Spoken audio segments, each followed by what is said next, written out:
Be prepared to get very nostalgic about your favorite characters from the 2000 hit X-Men. Then you'll get updated on the best and latest gigs of the cast.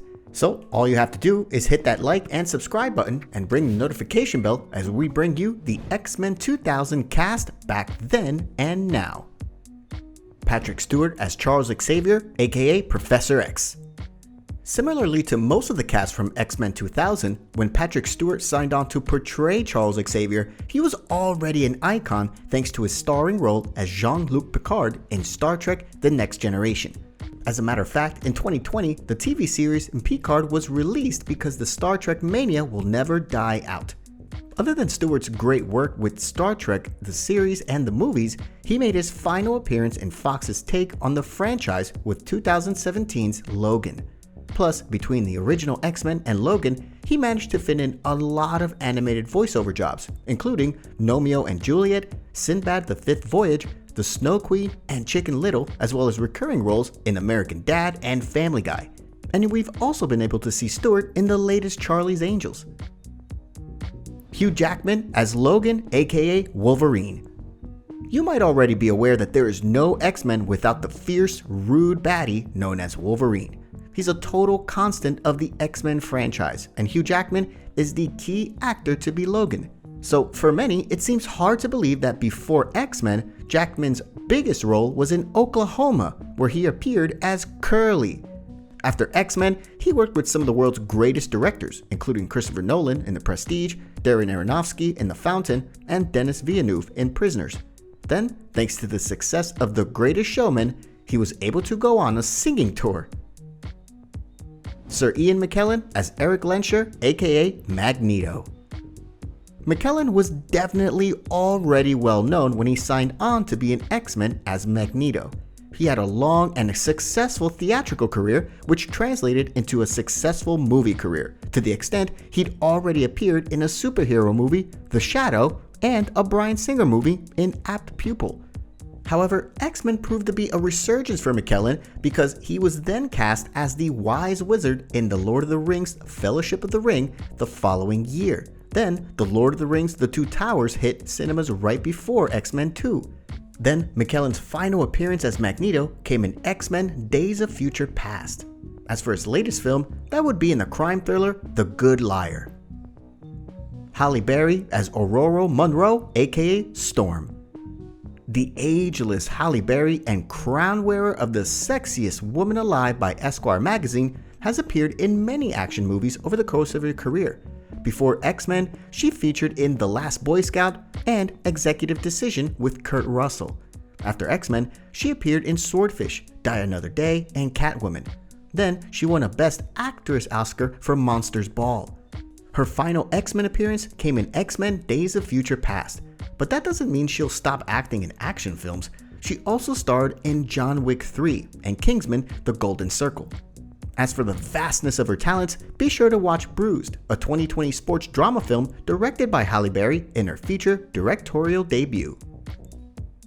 Famke Janssen as Jean Grey. Before X-Men 2000, Janssen was best known for her role as Xenia Onatopp in the James Bond movie GoldenEye. So she was already a star in action films. Then outside of X-Men and Bond, her biggest mainstream success was a co-lead role in the Taken trilogy. We last saw Jean Grey in Days of Future Past, with Sophie Turner taking over the role for the Last Stand redo, The Dark Phoenix. Just in 2020, she starred in The Postcard Killings alongside Jeffrey Dean Morgan. And since she's an amazing actress, you'll also want to catch her performance in Ava DuVernay's superb Netflix drama, When They See Us. Rebecca Romijn as Raven Darkholme, aka Mystique. Romijn is a model who became an actress, and since Mystique didn't wear clothes in her true mutant form, Rebecca Romijn was suitable for the gig. Her earliest roles were in sitcoms such as Friends and Just Shoot Me, with a small role in Austin Powers' The Spy Who Shagged Me. She went on to appear in another Marvel hit, The Punisher, in 2004. More recently, she joined the other Star Trek X-Men alumni by appearing in Star Trek Discovery. You can also see her in the 2019 occult horror movie Satanic Panic. James Marsden as Scott Summers, aka Cyclops. Marsden's early career included appearances in Saved by the Bell: The New Class, Blossom, and Party of Five. For some reason, he's really good in those films with settings in the 90s. After X-Men 2000, he did a couple more movies before returning to TV for his recurring appearance in Ally McBeal. Marsden also had key supporting roles in major films such as The Notebook and Superman Returns as the husband of Superman's love, Lois Lane. Recently, we've seen him portray Tom Wachowski in Sonic the Hedgehog. Anna Paquin as Marie D'Encanto, aka Rose. Many may not remember or be aware that Anna Paquin had already won an Oscar for her first ever live-action role in 1993's The Piano, which arguably made her the most successful thespian on the cast. And her talents paid off because she starred in Almost Famous, which was also big on the silver screen. Like many others on this list, her final X-Men franchise appearance came in 2014's Days of Future Past. But if you want to see more of her extraordinary acting skills, be sure to tune into Martin Scorsese's Netflix film, The Irishman. Shawn Ashmore as Bobby Drake, aka Iceman. His early work was a mixture of TV movies and TV series, but X-Men was Ashmore's most significant role in 2000. After X-Men, Ashmore appeared in more TV movies and TV series, with his biggest being a recurring role in the popular Smallville TV series. His final appearance in the X-Men films came in the series' apparent endgame, X-Men Days of Future Past. His next big appearance was in the thriller Anderson Falls, where he plays as a detective, Jeff Anderson, in a crime drama where he hunts down serial killers and finds the culprit behind his wife's murder. Ray Park as Mortimer Toynbee, aka Toad. Ray Parker is a Scottish actor and martial artist who was no stranger to blockbusters and action films when he signed on to play in X-Men because he'd already played Darth Maul in 1999's The Phantom Menace. He later found fame again as Snake Eyes in the 2 G.I. Joe films. Then he returned to superheroes in Heroes, where he played as Edgar. He also returned to the Star Wars franchise in 2018, reprising Maul in Solo: A Star Wars Story.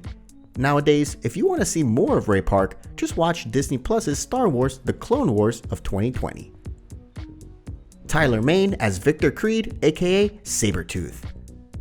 Tyler Mane was a renowned wrestler before he joined the cast of X-Men, retiring from the ring to become a successful movie star. X-Men was his only franchise appearance, aside from voiceover work in the 2006 video game where he reprised Sabretooth for X-Men: The Official Game. He's probably best known for playing Michael Myers in Rob Zombie's Halloween films and Ajax in the epic movie Troy. His latest gig was in David Risotto's The Silent Natural, which is about a deaf baseball player in the 1800s who overcomes the odds to become one of the game's greatest players. Bruce Davison as Senator Robert Kelly. Davison's acting career began in the late 60s, but perhaps most fans enjoyed his turn as Jareth in Star Trek Voyager the most. Bruce Davison took this role for 2 years after his performance in Apt Pupil, in which he appeared alongside Ian McKellen for the first time. Bruce Davison, the actor and director of television, film, and theater, is also well known for his starring role as Willard Stiles in the cult horror film Willard of 1971, and his Academy Award nominated and Golden Globe winning performance in Longtime Companion back in 1989. And of course, Davison performed exceptionally in the HBO original movie Vendetta as Thomas Simmons.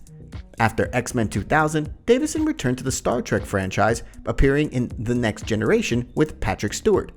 Davison reprised his role as Senator Kelly in 2003's X2, which was also his final appearance in the series. Which of these actors is your favorite, and what are their unforgettable roles in your opinion? Plus, what other roles would you like to see them portray? We'd love to hear what you have to say, so be sure to make your voice be heard in the comment section below. And as usual, you remember the drill. Be sure to hit that like and subscribe button, ring the notification bell, and share this video.